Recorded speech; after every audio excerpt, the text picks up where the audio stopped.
बघा, प्रत्येक वस्तूला नावं दिली जातात.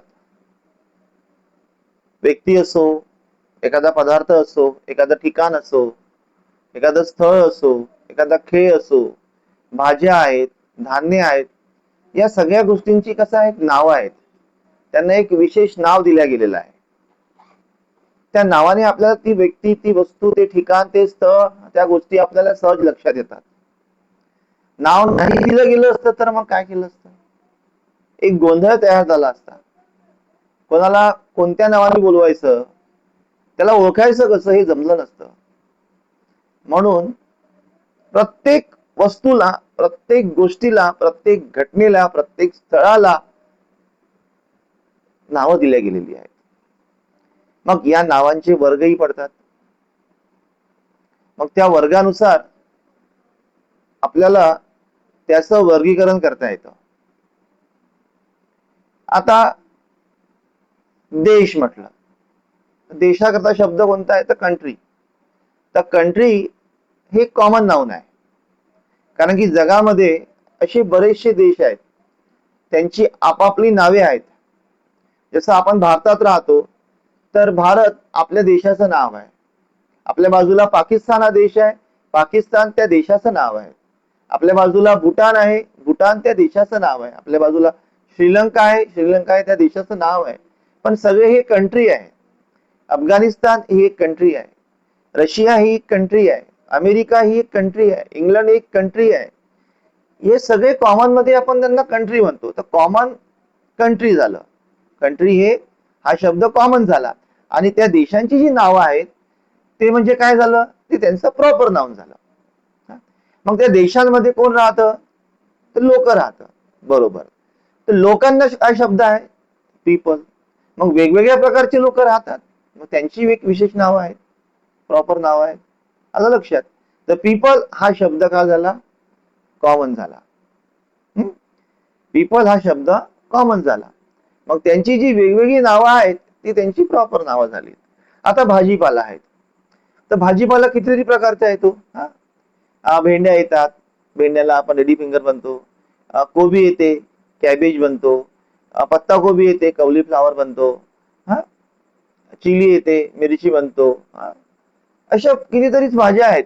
आता लक्षात, कॅरेट आहे, टोमॅटो आहे, पोटॅटो आहे, स्पिनॅच आहेत. अशा कितीतरी भाज्या आहेत. त्या भाज्यांची त्यांची त्यांची ती नावं आहेत, स्पेसिफिक नावं आहेत. ते त्यांचे प्रॉपर नाउन झाले. परंतु कॉमन मध्ये आपण त्यांना काय म्हणतो, व्हेजिटेबल म्हणतो. तर vegetable is a common noun. Vegetable is a common noun. त्यांची त्यांची जी त्याच्या भाजीची जी नावं आहेत ती प्रॉपर नाउन. आलं लक्षात? ओव्हरऑल आपण काय म्हणतो, क्लोथ म्हणतो, कपडे. पण कपड्याची वेगवेगळी नावं आहेत. शर्ट, त्याला सदरा म्हणतो, शर्ट म्हणतो, ठीक आहे. पॅन्ट, पतलून, आलं लक्षामध्ये. बनियान, पॅन्टी, ही त्यांची स्पेसिफिक नावं आहेत. साडी, आलं लक्षामध्ये. पण ओव्हरऑल आपण त्यांना काय म्हणतो, कॉमन मध्ये आपण त्यांना काय म्हणतो, क्लोथ म्हणतो. तर cloth is a common noun. आणि त्या कपड्याचं ते जे स्पेसिफिक नाव आहे ते त्याचं प्रॉपर नाउन. आलं का लक्षामध्ये? पुष्कळशी धार्मिक ठिकाणं आहेत, स्थळं आहेत. त्या स्थळांची आपली एक विशिष्ट नावं आहेत, एक स्पेसिफिक नावं आहेत. तर ती नावं काय आहे, प्रॉपर नाउन, बरोबर. जी स्थळं आहे त्या स्थळांची आपापली नावं आहेत, बरोबर. तर ते त्यांचे प्रॉपर नाउन झाले. तर प्लेस हे काय झालं, कॉमन नाउन. आलं का लक्षामध्ये? आणि त्याचं जे एक स्पेसिफिक नाव आहे, जसं तुम्ही एखाद्या पर्यटन स्थळी जाता, आलं लक्षात, टुरिस्ट प्लेसवर जाता, तर त्याचं एक नाव आहे. जसं तुम्ही महाबळेश्वरला गेले तर महाबळेश्वर हे प्रॉपर नाउन आहे. आणि महाबळेश्वर हे एक टुरिस्ट प्लेस आहे. तर टुरिस्ट ती जे प्लेस आहे, place is a common noun. आलं लक्षात? आता एखादा लेक आहे, तलाव आहे, तर त्या तलावाला पण नावं दिलेली आहेत आपण ओळखण्याकरिता. नाही तर मी एका लेकला गेलो होतो. कोणत्या लेकला गेला होता तुला माहित आहे का? नाही माहित. सांगता येईल का समजावून? नाही. मग आपण म्हणू की मी गांधी लेकला गेलो होतो. की आपण म्हणू की मी अंबाझरी लेकला गेलो होतो, मी गोरेवाडा लेकला गेलो होतो, बरोबर. तर त्यांची त्यांची ती प्रॉपर नाव आहे, आलं लक्षात. आणि लेक हे काय झालं, कॉमन नाउन. आणि फुटाळा काय झालं, हे प्रॉपर नाउन, करेक्ट. तर अशा प्रकारे प्रॉपर नाउन आणि कॉमन नाउन हे आहे. तर कॉमन नाउन म्हणजे ते जगामध्ये सर्वत्र तुम्हाला मिळेल. आता लेक म्हटलं तर जगामध्ये असे कितीतरी लेक आहेत, मग त्या लेकची नावं आहेत ना. जगामध्ये असे कितीतरी प्लेस आहे, त्या प्लेसची नावं आहेत ना. तर जे कॉमन आहे त्या कॉमनला सुद्धा स्पेसिफिक वेगवेगळी नावं दिलेली आहेत. त्या त्या ठिकाणानुसार त्या त्या भागामध्ये तो सहज ओळखता यावा याकरता नावं दिलेली आहे. तर ती त्याची प्रॉपर नाऊन आहे, प्रॉपर नाऊन आहे आणि त्याला कॉमन मध्ये आपण लेक म्हणतो. आता नद्या घ्या, रिव्हर, तर river is a common noun. मग त्या नदीला नाव आहे यमुना नदी, गंगा नदी. तर यमुना, गंगा, है की नाही, कावेरी, कृष्णा, गोदावरी ही त्यांची प्रॉपर नाऊन आहे, प्रॉपर नाव आहेत, प्रॉपर नाऊन. आणि river is a common noun. तर अशा प्रकारे आपण प्रॉपर नाऊन आणि कॉमन नाऊन समजून घेतलेला आहे.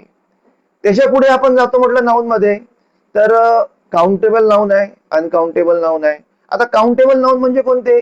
ज्या गोष्टी आपण मोजू शकतो, मोजमाप करू शकतो.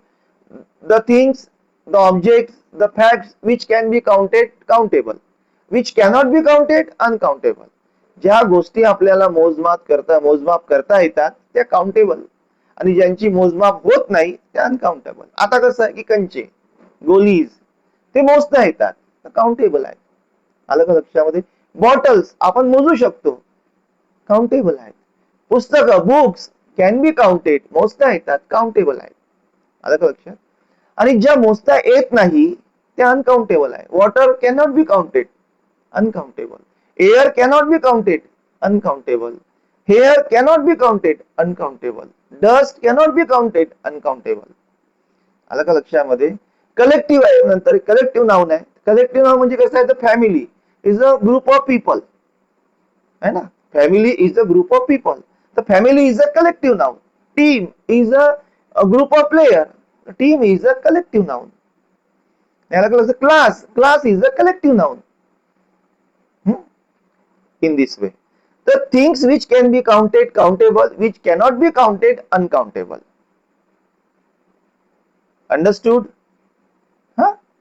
Proper noun, common noun, countable, uncountable, collective and abstract noun. Abstract भाववाचक नाव. Abstract noun भाववाचक नाव. हॅपीनेस, हॅपीनेस एक भाव आहे, एक भाव आहे हॅपीनेस. आलं लक्षात? अँगर हा एक भाव आहे. आलं लक्षामध्ये? नॉलेज भाववाचक नाव आहेत. तर अशा प्रकारे आपण नामांचा, आणखी काही नावं आहेत, आपण सविस्तरपणे पुढच्या व्हिडिओमध्ये चर्चा करणारच आहोत. पण हे लक्षात घ्या की जे तुम्ही आपल्या आजूबाजूच्या ज्या काही गोष्टी आहेत तुमच्या याच्यात परिसरामध्ये, त्या वस्तूंकडे, त्या ठिकाणांकडे, त्या गोष्टींकडे, त्या घटनांकडे लक्ष ठेवा आणि त्यांना proper, common, countable, uncountable, collective आणि अब्स्ट्रॅक्ट याच्यामध्ये डिवाइड करा, क्लासिफाय करा, म्हणजे तुम्हाला ते सोपं जाईल. Okay, bye, have a nice.